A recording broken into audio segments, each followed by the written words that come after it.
এটা ড্ৰাইভাৰ্ছ হ'লেই তেওঁলোকৰ ফৰ্মেল ড্ৰাইভাৰ্ছটো হ'লেই অলৰেডি কাৰণ এটা মানে 30-35জন মানুহ একত্ৰিত হৈ থাকিব নোৱাৰে তেওঁলোকৰ মাজত এতিয়া যিটো দ্বন্দ্ব খেল আপোনালোকৰ যোগেদি যিখিনি দেখিছোঁ এইটো 100% চিয়'ৰ যে AUDF আৰু কংগ্ৰেছৰ ড্ৰাইভাৰ্ছ হ'ল আৰু এই ড্ৰাইভাৰ্ছে আগন্তুক যি নিৰ্বাচন কাইলৈ যি নিৰ্বাচন হ'ব এই নিৰ্বাচনৰ 100%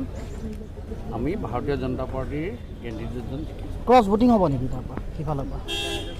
নালাগে ভোটেই দিব নাহে তাহাঁতক ক্ৰছ ভোটিঙৰ কথাই নাই কিন্তু আজি AIDF আপোনাৰ প্ৰসংগটো আনিছে কিন্তু কৈছে যে ৰাজ্য সভাত আপুনিও এটা সময়ত ভোটৰ ক্ষেত্ৰত ক্ৰছ ভোটিঙৰ আশ্ৰয় লৈছিলে গতিকে আকৌ আপোনালোকৰ ফালৰ পৰাই তেনেকুৱা হ'ব বুলি কৈছে একো চিন্তা কৰিব নালাগে আমাৰ ভোটেই নপৰে তেওঁলোকে কাইলৈ ভোটেই দিব নাহে কোন নাহে ভোট দিব নাহে কোনে দেখোন নাহে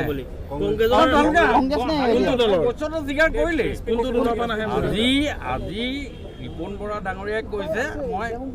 কালিলৈকে কৈ আছিলে আশাবাদী জিকিম বুলি আজি কৈছে আশাবাদী বুলি জিকিম আৰু আশাবাদীৰ মাজত তফাত আছেতো সেইটোৱে কথা আৰু এইটো সম্পূৰ্ণ আমাৰ যিখিনি ভোটাৰ আছে সেইখিনি মানে তেওঁলোকে ভোট দিবলৈকে নাই গোটেইখিনিয়ে নাই কংগ্ৰেছৰ নাহে নে কোনোৱেই নাহে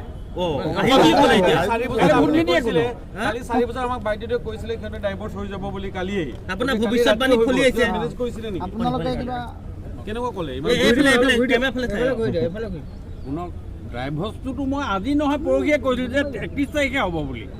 কিন্তু মোৰ ভুল হ'ল 31 তাৰিখ নহ'ল 29 তাৰিখে হৈ গ'ল ড্ৰাইভাৰ আৰু কি ক'বলগীয়া কথা আছে আপোনাৰ ভৱিষ্যতবাণী ফুলিয়ে গৈছে যে নহয় সঁচা কথা 31 তাৰিখ ড্ৰাইভাৰ্ছ হ'লে আৰে আপোনালোকে কৈছে যে হৰ্চ ট্ৰেডিং হ'ব অমুক ট্ৰেডিং কি দৰকাৰ আছে হৰ্চ ট্ৰেডিং কৰিবলৈ ঘৰত যেতিয়া চাউল থাকে আকৌ কিনিবলৈ যাবলৈ কি দৰকাৰ আছে আমাৰ যিকেইটা ভোট আছে সেইকেইটা ভোটেই পৰিব তাহাঁতি এটাও ভোট দিব নাই আৰে কেনেকৈ আহে আজি যি দুখন ডন লাগিছে চুলিয়া চুলি লাগিছে কংগ্ৰেছ আৰু AUDFৰ মাজত কালিলৈকে গবতা গবতী আৰু আজি তেওঁলোকৰ মাজত ডন এই ডনখনক দেখিলে আৰু ইমান বুঢ়া মানুহ এটাই তাতকৈ ভাল জাজমেণ্ট আৰু কি দিব পাৰিব